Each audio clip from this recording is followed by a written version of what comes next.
Wait, so maybe you can tell us your names. My name's Mary Gitao. And Mary, why are you in agriculture? It's been a passion for some time. And for the last few times that we've been doing it, for the last few months that we've been doing it, it's really like fulfilling. Because at the end of the day, when you're up and down doing your things and you can be able to come back to your farm and see what is happening, it fulfills you to know that it's an investment and it's coming back to you as a person. Are you a profession in agriculture? No, I am not a profession in agriculture. And funny enough, I didn't even do agriculture even in high school. Mm-hmm.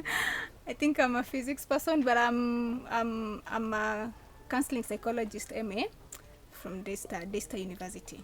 Okay. Yes. You are a young farmer, and I can see you have different enterprises. Maybe you can tell us some of enterprises you have here.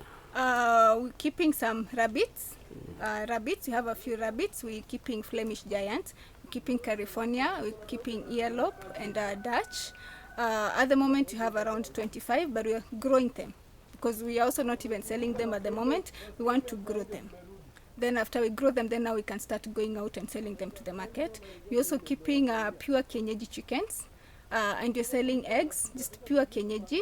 And the eggs, the chickens have been doing so well.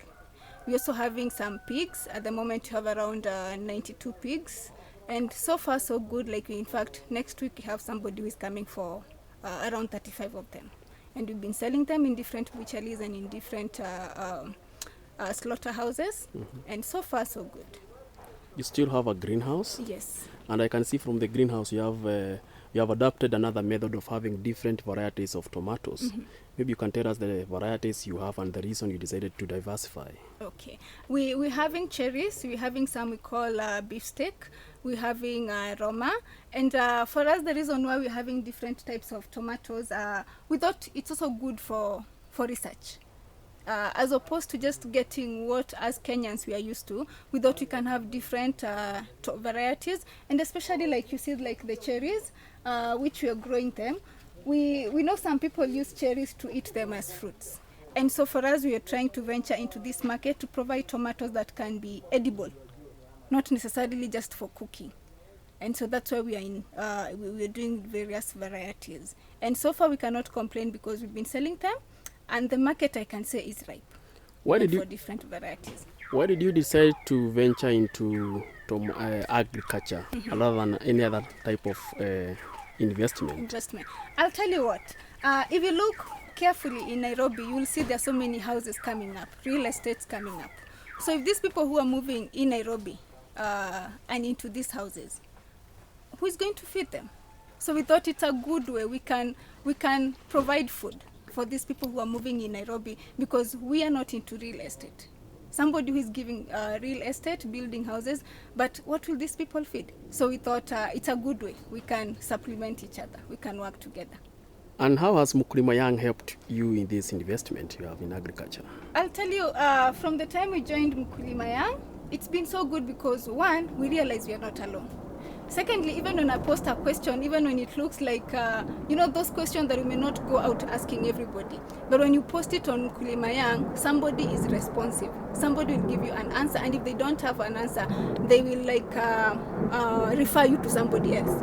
And I'll tell you, the person who did drips for us, we got the contact details of this person from Mkulima Young. Somebody posted, we just asked, is there somebody who is doing drips? And we got the contact person of this guy called Moragi. And so far, Moragi has been of great help. In fact, we're expecting on Monday to come and do drips for the new greenhouse that you've done. And even we've managed to sell our pigs through Mkulima Young. So we appreciate the forum of Mkulima Young and even the people who came up with the idea, because they've really been of help. What message do you have for the young farmers who are inspiring and maybe who are not interested in agriculture, and especially ladies? Okay, it's doable. Agriculture is doable, and I know some people will look at our fingers and think, I need to go, I've done my manicure, pedicure, and do I really want to touch soil? And I'll tell you what, I'll come to do this over the weekend and any other day, and I'll go do my nails, and nobody will know that I was in the farm. Then the other thing is that it's fulfilling. You want to build something, and you want to, it's like giving back to the community. Because you see, like for us, we're doing it in Ruai. It's a bit interior.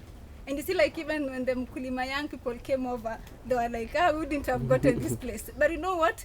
We are doing it, and even the people around are appreciating the fact. So ladies, don't fear. Go out and do something about farming. It's what we are called for. We are to feed the generations.